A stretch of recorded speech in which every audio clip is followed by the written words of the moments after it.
Sleep during your porn addiction, porn reboot journey. Guys, it's probably one of the least talked about areas of our life and of our recovery process.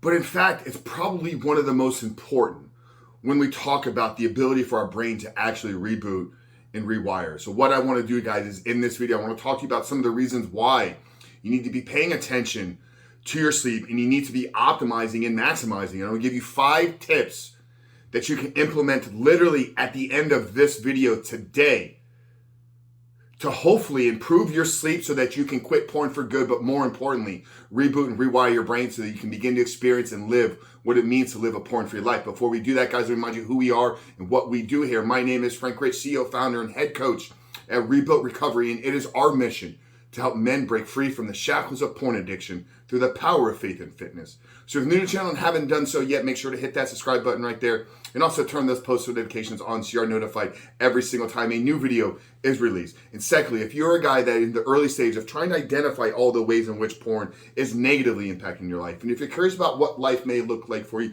once you may remove this destructive habit out of your life, make sure to download our free ebook. It's the 7-step guide to living life without porn, where I walk you through the exact process and system that we have used with over 2,600 men now to help them identify all those ways in which porn is negatively impacting their life. But then actually take that and build a proactive plan to help them get out of the depths of this addiction so they can reboot and rewire their brain. But more importantly, what do they need to do every single day to build the discipline, to create the willpower, and actually create a successful community so they can quit porn, not just in the short term, but actually quit it for good. Reboot and rewire your brain, step into a life that all these men know they were created to live. So that's a 7-step guide to living life without porn. I'm gonna link it down there in the first pinned comment below. So after today's video, guys, if you haven't done so yet, make sure to visit that page and download the book. But let's get back to today's video, guys. I want to talk to you about the importance of paying attention to your sleep, the importance of hacking your environment, and the importance of why you need sleep and what role is it playing in your recovery and in your rebooting process.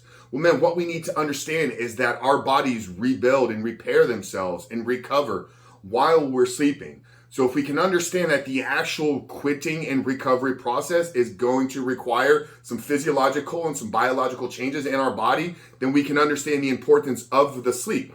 So when we talk about a fitness transformation, you guys know I always love to use these as examples, right?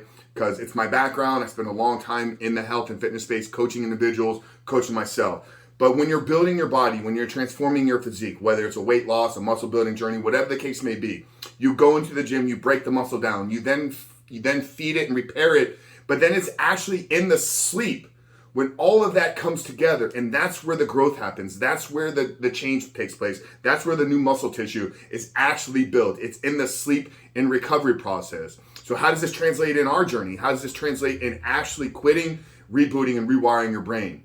Well, our going to the gym is 2 steps, right? Our going to the gym, which is going to be the breaking down of the muscle tissues. Our going to the gym is going to be us cutting off porn, but then it's going to be what do we do from the 7-step guide, right? Because there's a defensive game and then there's an offensive game in our recovery process. So we need to create the ability to create new neural pathways. And that's what we teach you in the 7-step guide. That's what we walk you through in our coaching program. These are all the tactics and strategies that we give you here.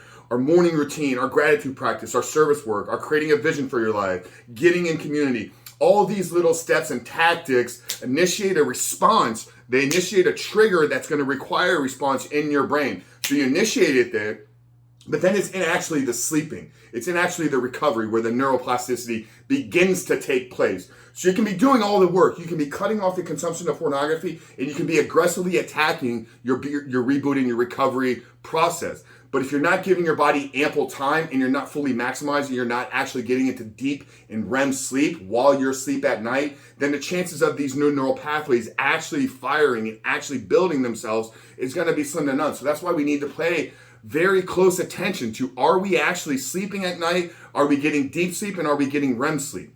Okay, in terms of tracking that, I don't want to make this video about tracking your sleep. Check out the Whoop Band, check out the Aura Ring. 2 great devices that will really give you real-time data, some of the best data out there in terms of how much actual sleep time you're getting, how much of that sleep is deep, and how much of that sleep is REM. But you need to get into those deep and REM sleep cycles in order to actually be able to create the neuroplasticity in your brain so those new neural pathways begin to develop and begin to create themselves. So that's why we need to be paying attention to sleep. So what I want to do with the second half of this video is give you guys 5 tips that you can literally implement today into your life, into your days, and into your habits so that you can begin to experience the benefits of having good sleep at night.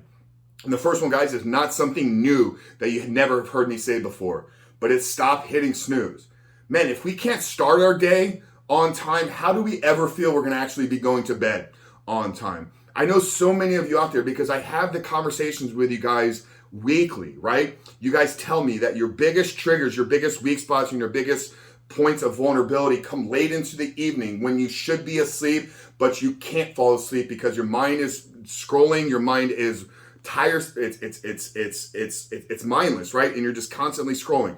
Well, if we can start our day on time, okay, if we can start our day, and I'm gonna give you the rest of the tips here as well. If we can start our day early, whether or not the first day works, but in time, that will reset your circadian rhythm so that not will you not have trouble, but you'll actually be forced to go to sleep.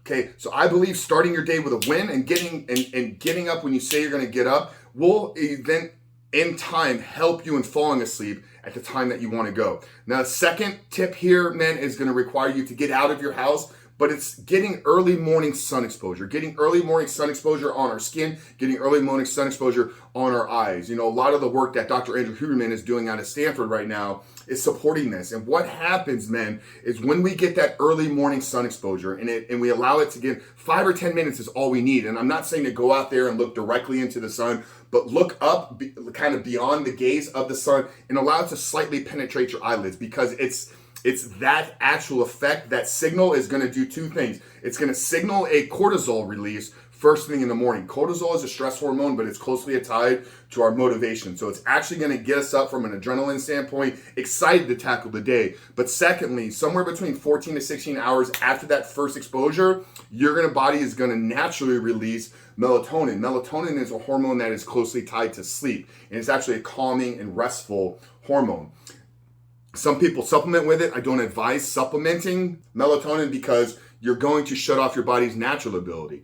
And when you get that early morning sun exposure, it triggers this response 14 to 16 hours later, and that will actually begin to wind you down, get you ready, get you prepared for bed, get you in the calm state that you need to be in. The third tip here, man, is you got to have some small little victories set up for yourself in the morning. Create a plan that when the first hour of your day, you're already attacking your plan and you're acknowledging yourself for doing those little things.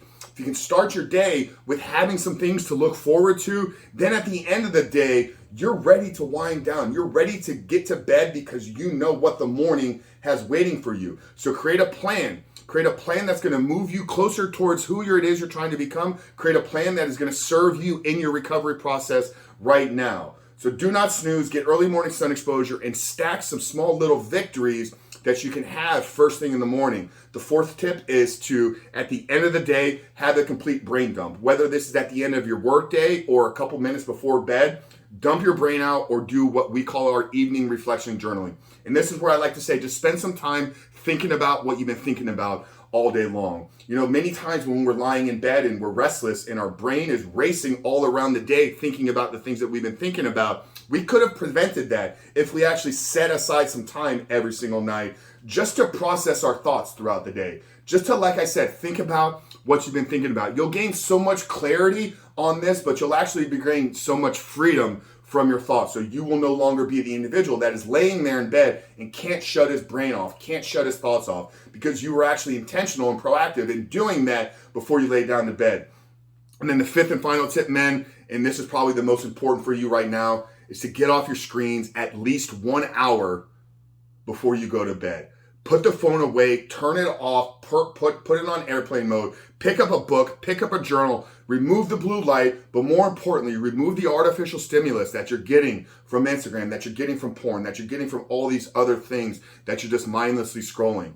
But man, if you can actually begin to implement these tips into your lifestyle while continuing to follow an actual reboot and recovery process, I'm telling you, the path to freedom is yours if you're willing to stay the course, be consistent in your actions, and allow these changes to take place. Is it easy? No. Is it worth it? 100%. And that's why we dedicated this channel to helping you find freedom from porn. So if you're interested in getting some help, download the 7-step diet guides, because literally we're going to walk you through the entire process of how to create a life 100% porn free. But Frank Rich from Reboot Recovery, guys, I really hope you enjoyed this video. If it did, make sure to hit that subscribe button, turn those post notifications on.